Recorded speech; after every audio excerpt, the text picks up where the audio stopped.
ஒரு காலத்துல ஒரு சின்ன மோட்டிவேட்டட் மைண்ட் இருந்துச்சு. அதுக்கு நிறைய ஃப்ரெண்ட்ஸ் இருந்தாங்க. ஒரு ஸ்டேபிளான ஜாப் இருந்துச்சு.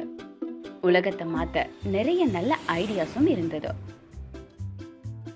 தனக்காக ஒரு நல்ல வாழ்க்கையை உறுதி செஞ்சுக்க அந்த லிட்டில் மைண்ட் சீக்கிரமா எழுந்து ஸ்மார்ட்டா ட்ரெஸ் பண்ணி ஒரு காஃபியை எடுத்துட்டு வேலைக்கு ஆளா போய் சேரும். காலம் போக போக அந்த மைண்ட் தன்னோட ரொட்டீன்ல ரொம்ப பெர்ஃபெக்ட் ஆகிடுச்சு. அதனால தானாகவே எழுந்து யோசிக்காம ட்ரெஸ் பண்ணி எதையும் யோசிக்காம அந்த காஃபியை எடுத்துட்டு அதிக கவனம் செலுத்தாமலே வேலை செய்ய ஆரம்பிச்சது. ஆனா அப்புறம் அந்த மைண்ட் இது எல்லாத்துலயும் ரொம்ப பெர்ஃபெக்டா ஆனதால அதை கத்துக்கிறத நிறுத்திடுச்சு. அதனால போரிங்காவும் சிக்காவும் கசப்புணர்வோடையும் மாறிடுச்சு. அந்த லிட்டில் மைண்ட் எல்லாத்தையும் ட்ரை பண்ணுச்சு. எக்ஸ்பென்சிவ் க்ளோத்ஸ், உயர்தர உணவு, drugs, therapy, scuba, skydiving. ஆனா எதுவுமே ஒர்க் ஆகல. அந்த லிட்டில் மைண்ட் வெயிட்டையும் வில் பவரையும் தொடர்ந்து லூஸ் பண்ணிக்கிட்டே இருந்துச்சு. கடைசியா ஒரு நாள் அது எழுந்திருக்கல, ட்ரெஸ் பண்ணிக்கல, அந்த காஃபியை எடுக்கல, வேலைக்கும் போகல.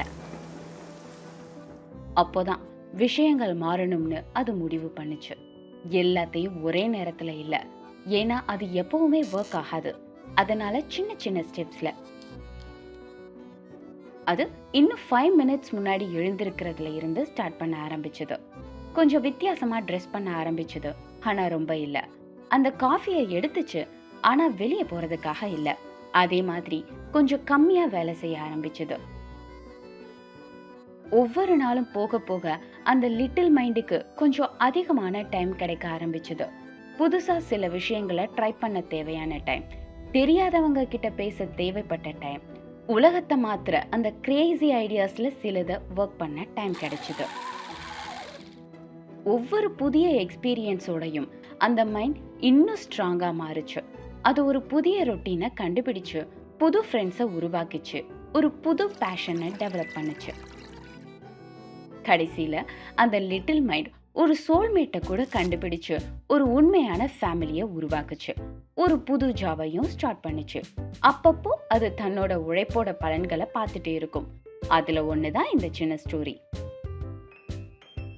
பல வருட ரிசர்ச்ல இருந்து வாழ்க்கையை எஃபெக்டிவா கடந்து போறதுக்கு நமக்கு rigid routines, mental biases, muscle memory தேவைன்னு நமக்கு தெரியும். ஆனாலும் நம்ம பேஷனை கண்டுபிடிக்கவும், காதல்ல விழவும், நாம யாருன்றதை ஏத்துக்கிட்டு சமாதானமா இருக்கவும் சில நேரங்கள்ல நம்ம நிதானமாகி நாம பில்ட் பண்ண ரொட்டீன்ஸை பிரேக் பண்ணணும் அப்படிங்கறதும் நமக்கு தெரியும். நீங்க எப்படி? நீங்க உங்க வாழ்க்கையை மாத்துனீங்களா? உங்க ட்ரூ பேஷனை கண்டுபிடிச்சீங்களா? இல்ல ஏதாவது ஒரு விஷயத்தையோ ஒருத்தரையோ காதலிக்க ஆரம்பிச்சீங்களா? உங்க தாட்ஸை கீழே கமெண்ட்ஸ்ல ஷேர் பண்ணுங்க. உங்களோட ஸ்டோரியை படிக்க எங்க லிட்டில் மைண்ட்ஸ் ரொம்ப ஆவலா காத்துட்டு இருக்கு. இந்த வீடியோ பிடிச்சிருந்தா இதே மாதிரி நிறைய வீடியோவை உருவாக்கணும்னு நினைச்சா எங்க சேனலுக்கு சப்ஸ்கிரைப் பண்ணுங்க. அப்புறம் பேட்ரான்ல சப்போர்ட் பண்ணுங்க.